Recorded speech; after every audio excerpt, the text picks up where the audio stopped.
Hi friends, welcome back to my channel be happy. ಇವತ್ತು ನಾನು ಈ ಬೇಸಿಗೆಗೆ ಎಲ್ಲರಿಗೂ ತುಂಬ ಇಷ್ಟ ಆಗುವಂತಹ ನಮ್ಮ ದೇಹದ ಉಷ್ಣತೆಯನ್ನು ಕಡಿಮೆ ಮಾಡಿ ದೇಹವನ್ನು ತಂಪಾಗಿಡೋದಕ್ಕೆ ಸಹಾಯ ಮಾಡುವಂತಹ ಒಂದು ಕೋಸಂಬರಿನ ಮಾಡ್ತಾಯಿದ್ದೀನಿ. ಕೋಸಂಬರಿ ಸಾಮಾನ್ಯವಾಗಿ ಎಲ್ಲರೂ ಮಾಡ್ತೀವಿ. ಇವತ್ತು ನಾನು ಈ ಕೋಸಂಬರಿಗೆ ಈ ಸೀಸನಲ್ಲಿ ವಿಶೇಷವಾಗಿ ಸಿಗುವಂತಹ ಮಾವಿನಕಾಯಿನ ಯೂಸ್ ಮಾಡಿ ಮಾಡ್ತಾಯಿದ್ದೀನಿ. ತುಂಬಾ ಚೆನ್ನಾಗಿರುತ್ತೆ ಮಾವಿನಕಾಯಿನ ಯೂಸ್ ಮಾಡೋದ್ರಿಂದ.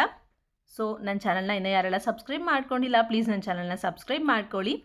ಇವತ್ತು ನಾನು ಈ ಕೋಸಂಬರಿಗೆ ಯೂಸ್ ಮಾಡ್ತಾ ಇರೋದು ತೋತಾಪುರಿ ಮಾವಿನಕಾಯಿ. ತೋತಾಪುರಿ ಮಾವಿನಕಾಯಿ ಯಾಕೆಂದರೆ ಇದರಲ್ಲಿ ಹುಳಿ ಮತ್ತು ಸಿಹಿ ಎರಡೂ ಕೂಡ ಮಿಶ್ರಣ ಆಗಿರೋದ್ರಿಂದ ಚೆನ್ನಾಗಿರುತ್ತೆ ಅಂತ. ಮೊದಲಿಗೆ ಇದಕ್ಕೆ ಒಂದು ಸಣ್ಣ ಒಗ್ಗರಣೆನ ಮಾಡ್ಕೊಳ್ಳೋಣ. ಒಗ್ಗರಣೆ ಪಾತ್ರೆಗೆ 1 ಸ್ಪೂನಷ್ಟು ಎಣ್ಣೆ ಹಾಕ್ಕೊಂಡು ಅದಕ್ಕೊಂದೆರಡು ಚಿಟಿಕೆಯಷ್ಟು ಇಂಗನ್ನ ಸೇರಿಸ್ತಾ ಇದ್ದೀನಿ. ಸ್ವಲ್ಪ ಸಾಸಿವೆ, ಒಂದೆರಡು ಒಣ ಮೆಣಸಿನ್ಕಾಯಿ ಮತ್ತು ಕರಿಬೇವಿನ ಸೊಪ್ಪು ಹಾಕ್ಕೊಂಡು ಸ್ಟವ್ನ ಆಫ್ ಮಾಡ್ಕೊಳ್ತೀನಿ. ಆ ಸ್ಟವ್ನ ಆಫ್ ಮಾಡ್ಕೊಂಡ ಮೇಲೆ ಅದಕ್ಕೆ ನೆನೆಸಿರೋ ಅಂತಹ ಹೆಸರು ಬೇಳೆನ ಹಾಕ್ಕೋತೀನಿ. ಆ ಹೆಸರು ಬೇಳೆ ಒಂದು ವಿಶೇಷವಾದ ರುಚಿ ಬರುತ್ತೆ ಈ ರೀತಿ ಸ್ವಲ್ಪ ಬಿಸಿಯಲ್ಲಿ ಹಾಕೋದ್ರಿಂದ. ಇನ್ನೊಂದು ಕೋಸಂಬರಿ ಮಾಡೋವಂಥ ಪಾತ್ರೆಗೆ ಸಣ್ಣಗೆ ಕಟ್ ಮಾಡಿರೋ ಅಂತಹ ತೋತಾಪುರಿ ಮಾವಿನಕಾಯಿ, ಹಾಗೆ ಸಣ್ಣಗೆ ಕಟ್ ಮಾಡಿರೋ ಅಂತಹ ಸೌತೆಕಾಯಿ, ತುರಿದಿರೋ ಅಂತಹ ಕ್ಯಾರೆಟ್ ಮತ್ತು ಬಿಡಿಸಿರೋ ಅಂತಹ ಒಂದೆರಡು ದಾಳಿಂಬೆ ಕಾಳುಗಳು, ಅದ್ರ ಜೊತೆಗೆ ತೆಂಗಿನ ತುರಿನ ಹಾಕಿದ್ರೆ ಅಂತೂ ಇನ್ನೂ ಸೂಪರಾಗಿರುತ್ತೆ.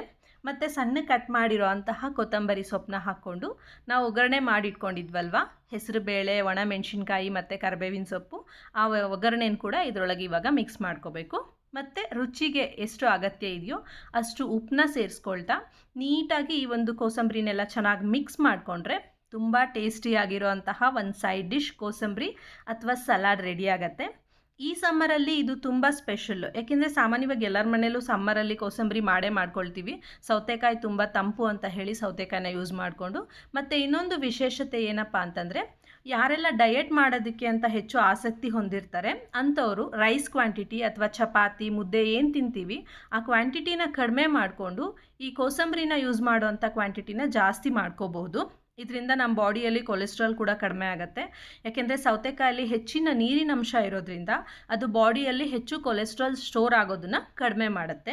ಸೊ ಈ ಸಲ ಸಮ್ಮರ್ಗೆ ನೀವು ಕೂಡ ಈ ರೀತಿ ಮಾವಿನಕಾಯಿನ ಯೂಸ್ ಮಾಡಿಕೊಂಡು ಒಂದ್ಸಲಿ ಕೋಸಂಬರಿನ ಮಾಡ್ಕೊಳ್ಳಿ. ರುಚಿ ನಿಮ್ಗೆ ಹೇಗಿತ್ತು, ಇಷ್ಟ ಆಯಿತಾ ಇಲ್ವಾ ಅಂತ ಹೇಳಿ ಕಾಮೆಂಟ್ ಬಾಕ್ಸಲ್ಲಿ ಕಮೆಂಟ್ ಮಾಡೋದನ್ನು ಮಾತ್ರ ಮರಿಬೇಡಿ.